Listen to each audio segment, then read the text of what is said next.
하나님의 말씀 한 곳 더 보겠습니다. 마가복음 8장 27절에서 35절입니다. 예수께서 제자들과 함께 빌립보의 가이사랴에 있는 여러 마을로 길을 나서셨는데 도중에 제자들에게 물으셨다. 사람들이 나를 누구라고 하느냐? 제자들이 예수께 말하였다. 세례자 요한이라고 합니다. 엘리야라고 하는 사람들도 있고 또 예언자 가운데 한 분이라고 하는 사람들도 있습니다. 예수께서 그들에게 물으셨다. 그러면 너희는 나를 누구라고 하느냐? 베드로가 예수께 대답하였다. 선생님은 그리스도이십니다. 예수께서 그들에게 엄중히 경고하시기를 자기에 관하여 아무에게도 말하지 말라고 하셨다. 그리고 예수께서는 인자가 반드시 많은 고난을 받고 장로들과 대제사장들과 율법학자들에게 배척을 받아 죽임을 당하고 나서 사흘 후에 살아나야 한다는 것을 그들에게 가르치기 시작하셨다. 예수께서 드러내놓고 이 말씀을 하시니 베드로가 예수를 바싹 잡아당기고 그에게 항의하였다. 그러나 예수께서는 돌아서서 제자들을 보시고 베드로를 꾸짖어 말씀하셨다. 사탄아, 내 뒤로 물러가라. 너는 하나님의 일을 생각하지 않고 사람의 일만 생각하는구나. 그리고 예수께서 제자들에게 함께 무리를 불러놓고 그들에게 말씀하셨다. 나를 따라오려고 하는 사람은 자기를 부인하고 자기 십자가를 지고 나를 따라오너라. 누구든지 제 목숨을 구하고자 하는 사람은 잃을 것이요 누구든지 나와 복음을 위하여 제 목숨을 잃는 사람은 구할 것이다. 아멘. 지난 주일에 교회 설립을 기념하느라 우리가 놓쳤는데 9월부터는 새로운 교회 절기가 시작됩니다. 창조절이라는 그런 절기인데요.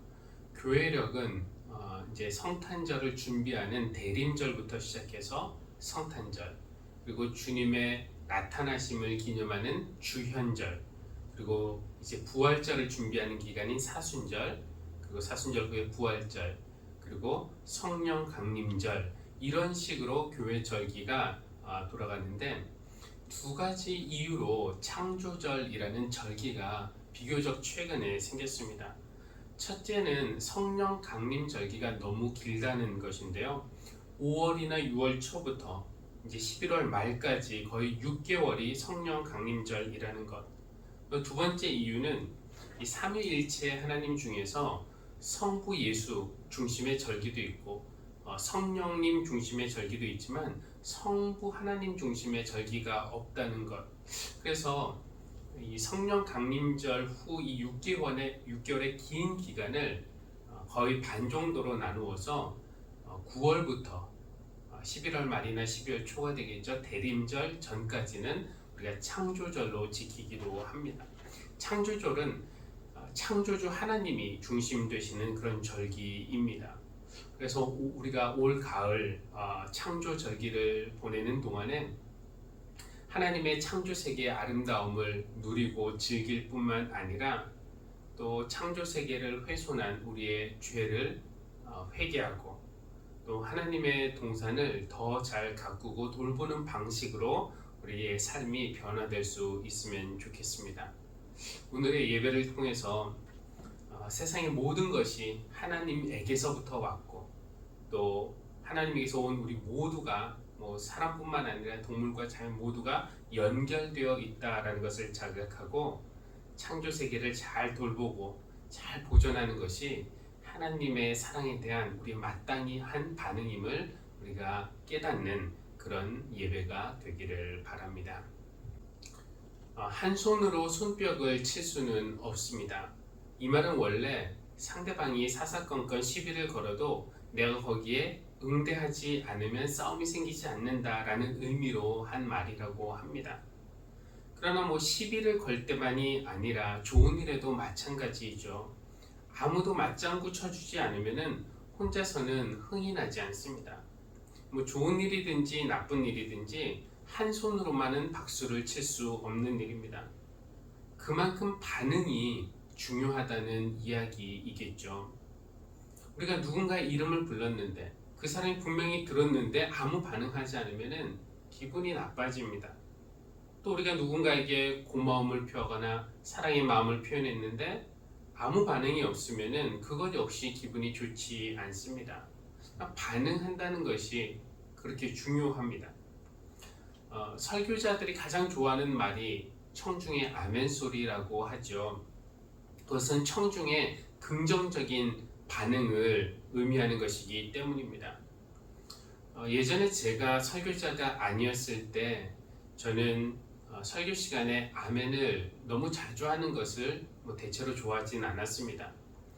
이 아멘이라는 것은 나도 그렇게 믿습니다. 나도 그렇게 되기를 바랍니다. 라는 것을 의미하는 것인데 상대방이 무슨 말을 하면은 듣고 생각하고 판단하고 동의하면 아멘 해야 되는 거 아닙니까? 그런데 생각할 여유나 판단할 자유를 주지 않고 무조건 아멘을 강요하는 설교자는 이 청중에게서 생각하는 힘을 빼앗아가는 것처럼 느껴져서 별로 좋아하지 않았습니다. 설교자들의 말이 다 하나님의 말씀이면은 무조건 아멘 하겠지만 안 그런 경우도 많이 있어요.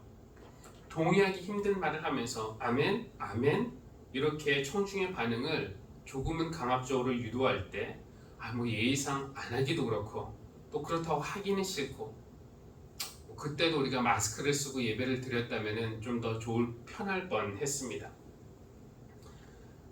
그런데 그 선포되는 하나님의 말씀에서 진심으로 하나님의 은혜가 느껴지고 하나님의 사랑과 하나님의 능력이 느껴질 때는 그때는 아멘을 시키지 않아도 저절로 아멘 소리가 나옵니다. 저는 개인적으로 여러분에게 아멘을 강요하진 않습니다. 무조건 아멘이 아니라 마음에서 우러나오는 진정한 아멘을 원하기 때문에 그렇습니다. 그렇다고 제가 청중의 반응을 원하지 않는 건 아니에요. 물론 설교가 마음에 들지 않거나 재미없거나 이해가 되지 않거나 동의가 되지 않는 그런 부분도 있겠죠. 그래서 조시거나 다른 것을 하시는 분들이 눈에 들어올 때도 가끔은 있습니다. 그러면은 하나님의 말씀을 선포하는 순간에도 성령에 사로잡히는 것이 아니라 잡념에 사로잡혀서 방해를 받을 때가 있어요. 그러나 여러분 중에 몇 분에게서라도 말씀을 사모하는 강렬한 눈빛이 느껴질 때, 귀를 쫑긋 세우며 하나님의 말씀을 들으시는 분들이 보일 때, 그런 반응을 보일 때 설교자는 준비한 것에 150%, 200%를 발휘합니다. 설교자도 한 손만으로는 손뼉을 칠 수 없어요. 아마 그래서 처음에 비대면으로 예배하는 것이 거기에 적응하기가 쉽지 않았던 것 같습니다. 어디 설교자뿐이겠습니까? 우리는 우리의 행위, 우리의 노력, 우리의 말에 대한 어떤 반응을 원합니다. 반응이 좋으면 신이 나고요. 반응이 없으면 흥이 사라집니다. 마찬가지로 하나님도 인간의 반응을 원하십니다. 하나님의 액션에 대해서 우리가 반응하기를 하나님이 원하세요. 그러나 우리에게 자유의지를 주셨기 때문에 하나님이 강제로 우리 반응을 끌어내실 수는 없습니다. 하나님은 우리 인간을 위해서 해, 달, 별, 나무, 강, 물고기, 바다, 동물 먼저 다 준비하시고 그 다음에 우리 인간을 창조하시고 우리에게 자유를 주시고 그리고 우리를 에덴 동산에 두셨습니다.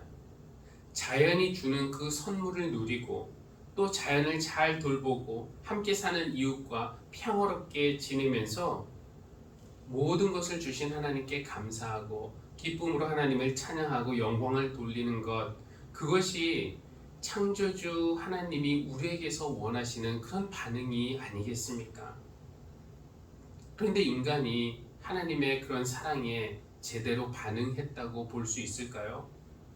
나는 어떻습니까? 오늘 나는 하나님의 말씀에, 하나님의 은혜에 적절하게 반응하며 살고 있습니까? 오늘 우리에게 주신 말씀이 구약에서 잠언, 그리고 신약에서 마가복음, 그리고 시편 19편인데 하나님에 대한 우리 피조물의 반응이라는 측면에서 각각의 본문을 짧게나마 살펴보려고 합니다. 먼저 잠언 1장에서 1장 20절에서 33절 읽었는데요. 잠언 본문은 지혜가 지금 말을 하고 있습니다. 의인화된 지혜가 말하기를 먼저 자기는 먼 곳에 있지 않다라고 말을 해요. 그럼 지혜는 어디에 있습니까? 어디 가야 어떻게 해야 지혜를 만날 수 있을까요? 사람들은 그 지혜라는 보물을 찾기 위해서 땅속, 바닷속, 책 속 깊은 곳을 찾아보지만 사실 지혜는 그럴 필요 없다라고 말하고 있어요. 20절, 21절 지혜는 길거리에서 부르며 광장에서 그 소리를 높이며 시끄러운 길머리에서 외치며 성문 어귀와 성 안에서 말을 전한다. 하나님의 지혜는 가까운 곳에 있다는 겁니다. 그럼 가까운 곳에 있긴 한데 아무 소리 없이 조용히 어딘가에 숨어 있어서 우리가 보물찾기라도 하듯이 그렇게 샅샅이 어렵게 뒤져야만 발견할 수 있습니까? 그렇지 않습니다. 지혜는 열린 공간에서 부르고 있고 소리를 높이고 있고 외치고 있습니다. 뭐라고 지혜가 말을 하는가? 이 지혜가 하는 말을 요약하면은 언제까지 나를 외면하고 나를 멀리 하겠느냐, 이런 이야기예요. 우리가 행복하고 풍성하고 건강하게 살아가도록 하나님께서 우리에게 지혜를 주시는데 그것을 찾기가 어렵지가 않은데, 그러나 사람들의 반응은 무관심과 외면이라는 것입니다. 24절에서 지혜가 이렇게 말을 해요. 너희는 내가 불러도 들으려 하지 않고 내가 손을 내밀어도 거들떠 보려고도 하지 않았다. 하나님이 주시는 지혜의 선물을 외면하고 무시하니까 어떤 결과가 나타날까요? 27절에 보니까 공포가 광풍처럼 너희를 덮치며 재앙이 폭풍처럼 너희에게 밀려오며 고난과 고통이 너에게 밀어닥친다라고 이야기합니다. 어떤 두려움, 재앙, 슬픔, 근심, 이게 엄밀히 말하면은 하나님의 벌이 아닙니다. 31절에 나오는 표현처럼 자기가 한 일의 열매를 우리가 먹는 겁니다. 하나님을 경외하지 않고 하나님이 주시는 선물인 지혜를 외면하고 무시하면은 고난, 근심, 슬픔이라는 자기 행위의 열매를 우리가 먹게 되는 겁니다. 그러나 외면하지 않으면, 지혜가 또 이렇게 말해요. 오직 내 말을 듣는 사람은 안심하며 살겠고 재앙을 두려워하지 않고 평안히 살 것이다. 이런 선물을 주는 지혜가 멀리 있지 않습니다. 물론 지금 길거리나 광장이나 시장에서는 아니겠지만 우리는 성경에서 지혜의 말씀을 발견할 수가 있습니다. 인쇄술이 발명되기 전까지는 우리 같은 사람이, 보통 사람이 성경을 손에 가진다라는 것은 거의 불가능한 일이었어요. 또 성경이 쉬운 우리말로 번역되기 전까지 성경을 읽는 일은 사실은 꽤 어려운 일이었습니다. 그때는 지혜가 멀리 있었다라고 말할 수 있지만 오늘날은 아닙니다. 여기에 다 들어있어요. 그리고 이 성경이 구하기 어려운 것도 아니고 비싼 것도 아니고 희귀한 것이 아닙니다. 그리고 또 읽기 어렵지도 않습니다. 어디를 가든지 구할 수 있고 언제나 어떤 언어로나 읽을 수 있고 이해가 되지 않을 때 도움을 받을 수 있는 자료도 얼마든지 구할 수 있습니다. 역사상 가장 많이 인쇄되었고 가장 많은 언어로 번역되었고 가장 많이 팔린 베스트셀러이지만 이 안에 담긴 지혜를 외면하는, 무시하는 사람이 여전히 참 많습니다. 인간의 무반응, 그것 때문에 하나님이 탄식을 하십니다. 언제까지 너희가 나를 외면하겠느냐. 마가복음에 나오는 제자들의 반응, 베드로의 반응은 잠언에 나오는 무반응보다는 낫습니다. 조금 나아요. 그러나 여전히 이 빗나간 반응이에요. 오늘 빌립보 가이사랴 사건 바로 전에 어떤 이야기가 나오냐면 벳세다의 눈먼 사람을 고치시는 이야기가 나옵니다. 우리가 읽지 않았기 때문에 그 말씀을 잠깐만 드리면은, 이것이 참 특이한 예수님의 기적 이야기 중 하나인데요. 다른 기적들처럼 단번에 치유되지 않고 예수님이 좀 어렵게 고치신 케이스입니다. 우선 예수님이 눈먼 그 사람의 손을 잡고 마을 바깥으로 데리고 나가셔서 두 손에 침을 뱉고 그 손을 얹으셨어요. 그리고 물으십니다. 무엇이 보이느냐? 그 사람은 사람들이 보입니다. 그런데 사람으로 보이지 않고 나무 같은 것들이 걸어가는 것처럼 보입니다 라고 대답을 합니다. 이게 무슨 말입니까? 보이기는 조금 보이는데 완치된 것은 아니라는 거예요. 잘 안 보이는 겁니다. 그러자 예수님이 두 번째로 손을 얹으시고 그 사람을 뚫어지게 바라보십니다. 그랬더니 그 사람의 시력이 완전히 회복되었다는 이야기예요. 이 벳세다의 눈먼 사람이 바로 뒤에 나오는 제자들의 모습과 비슷한 거예요. 제자들도 예수님에 대해서 눈이 떠지기는 떠졌는데 지금 예수님을 명확하게 이해하지는 못하는 상태입니다. 너희는 나를 누구라고 하느냐라는 예수님의 질문에 베드로는 주님은 그리스도이십니다 라고 대답을 하죠. 그것은 정확한 대답이었습니다. 그러나 입으로 나오는 그 대답이 정확하다고 해서 베드로의 신앙이 온전한 것은 아니었어요. 무슨 말인가 하면은 베드로는 예수님을 그리스도로 정확히 알았지만 그리스도가 하셔야 하는 일에 대해서는 오해하고 있었습니다. 그러니까 베드로의 대답은 100점짜리 만점 대답이 아니라 100점 중에 50점. 그러니까 사람이 나무처럼 보이는 그런 상태입니다. 그리스도가 하시는 일은 우리 죄를 위해서 십자가를 지시는 일이죠.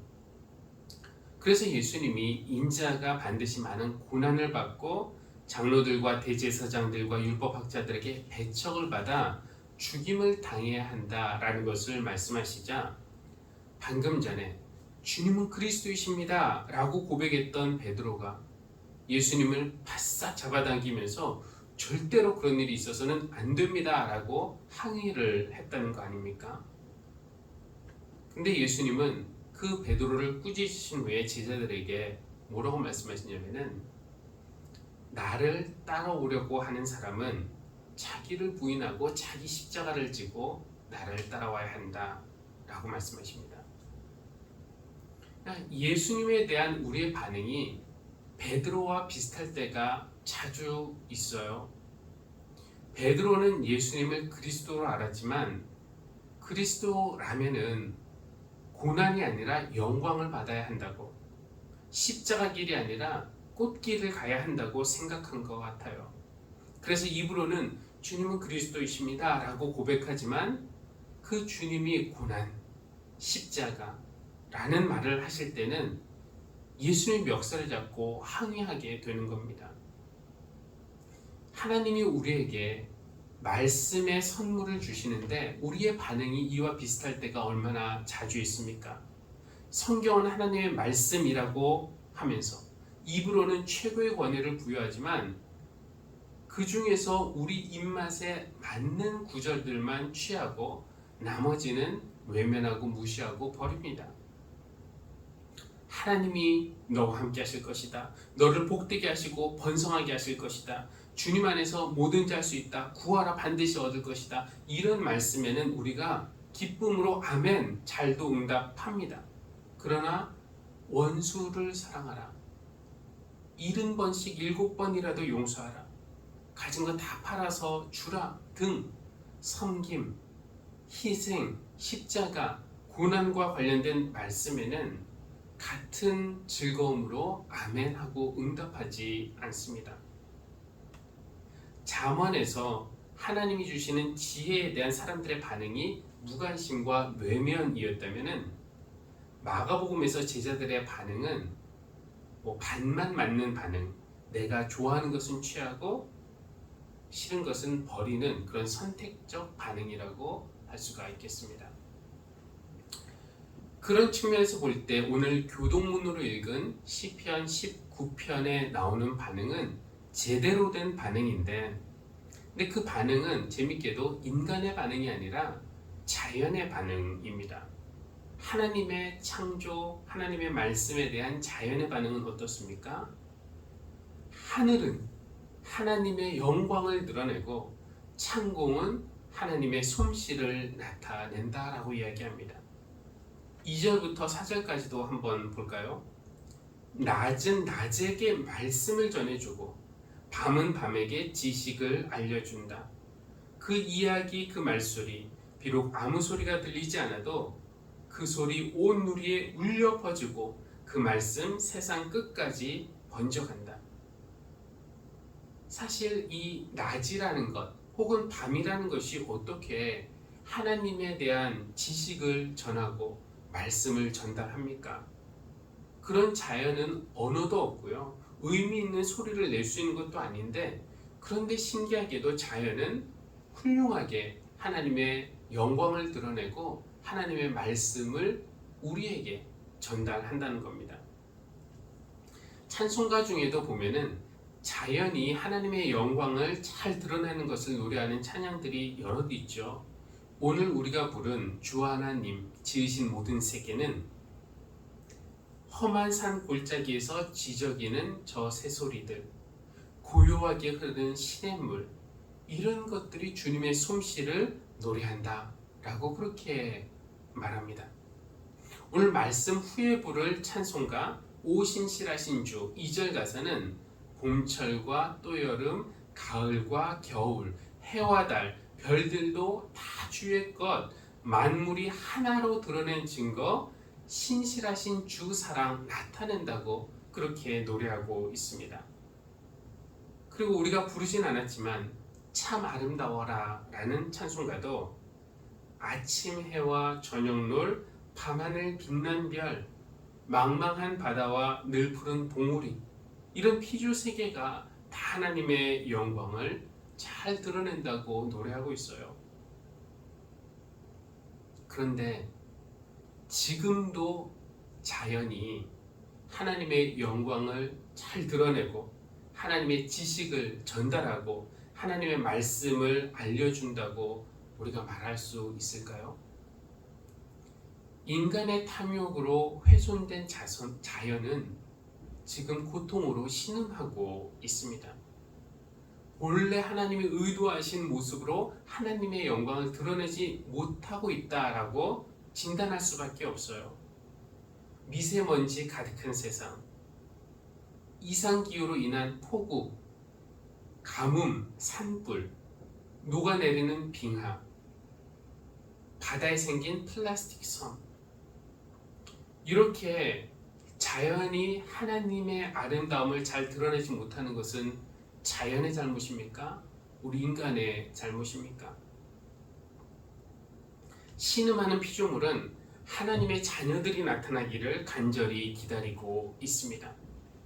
우리가 이 피조물이 간절히 기다리는 그런 하나님의 자녀들이 될 수 있을까요? 피조물이 다시 하나님의 영광을 잘 드러내도록 하려면 우리가 어떻게 해야 하겠습니까? 지금도 창조주 하나님은 창조를 멈추신 것이 아니라 지금도 세상을 고치시고 아름답게 또 새롭게 빚어가시고 계신데요. 하나님은 이 일을 하시면서 우리의 반응을 원하십니다. 하나님에게 꿈이 있고요. 하나님에게 계획이 있습니다. 하나님은 우리가 그 꿈에 아멘하고 반응하기를 원하십니다. 자유의지가 우리에게 있기 때문에 선택은 우리에게 있어요. 잠언에서 보았듯이 하나님의 지혜, 하나님의 꿈에 대해서 무관심하거나 외면하거나 무시할 수도 있고요. 마가복음에서 보았듯이 좋은 것은 취하고 어렵거나 싫은 것은 버리거나 무시할 수도 있습니다.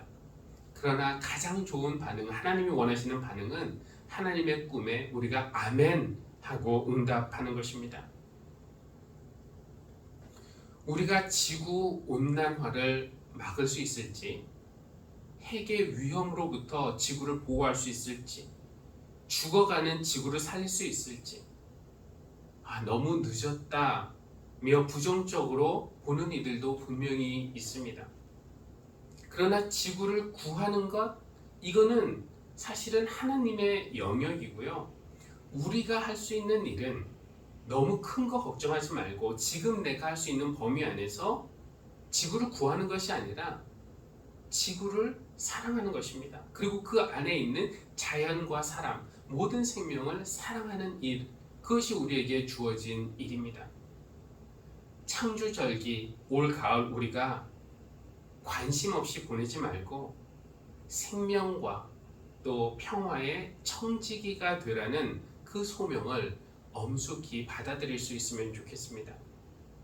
하나님은, 창조주 하나님은 지금도 세상을 새롭게 하기를 원하시지만 혼자가 아니라 우리의 손을 통해서, 우리의 발을 통해서 일하기를 원하십니다. 하나님은 한 손으로 손뼉을 치실 수 있을까요? 전지전능하신 하나님이시니까 못하실 일이 없겠지만 그러길 하나님이 원하지 않으실 겁니다. 우리가 하나님의 꿈에 맞장구를 치는 손이 되기를 바랍니다.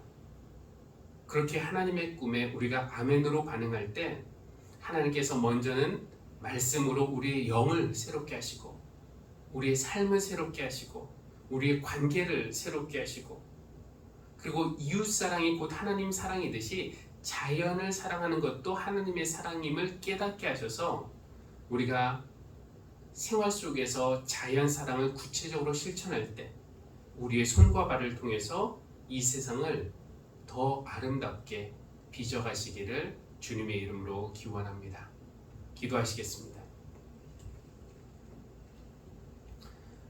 지혜로 세상을 창조하신 하나님, 세상 모든 것이 하나님에게서 나왔고 또 피조물 모든 것이 하나님의 숨결로 연결되어 있고 또 이 지구는 우리 모두를 위한 집임을 깨달으며 우리를 창조 세계로 초대해 주신 하나님께 감사드리고 또 하나님을 찬양합니다. 하나님은 특히 우리 인간을 부르셔서 모든 피조물을 잘 돌보고 생명의 풍요로움을 보존하며 하나님의 동산을 아름답게 가꾸도록 소명을 주신 것을 기억합니다. 그러나 우리는 더 많은 것을 차지하고 싶어서 지구가 한계를 넘을 때까지 밀어붙였다는 것을 늦게서야 깨달았습니다.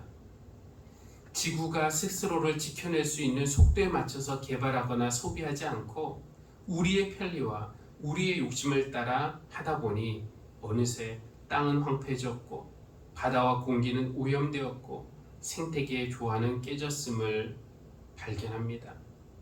이 창조절에 기도합니다. 하나님, 하나님의 창조의 손으로 우리의 영을 다시 빚어주십시오. 우리 안에 하나님의 꿈에 아멘하고 싶은 마음과 또 자연과 생명을 더 사랑하는 마음을 불어넣어 주시기를 기도합니다. 예수님 안에서 죽고 예수님 안에서 다시 살아난 사람들로서 이제는 사람을 향해서만 복음을 전하고 선교하는 것에서 한 걸음 더 나아가 모든 피조물들이 신음에서 벗어나도록 하는 그런 하나님의 자녀로 살아가게 우리를 인도하여 주시기를 기도합니다. 예수님의 이름으로 기도합니다. 아멘.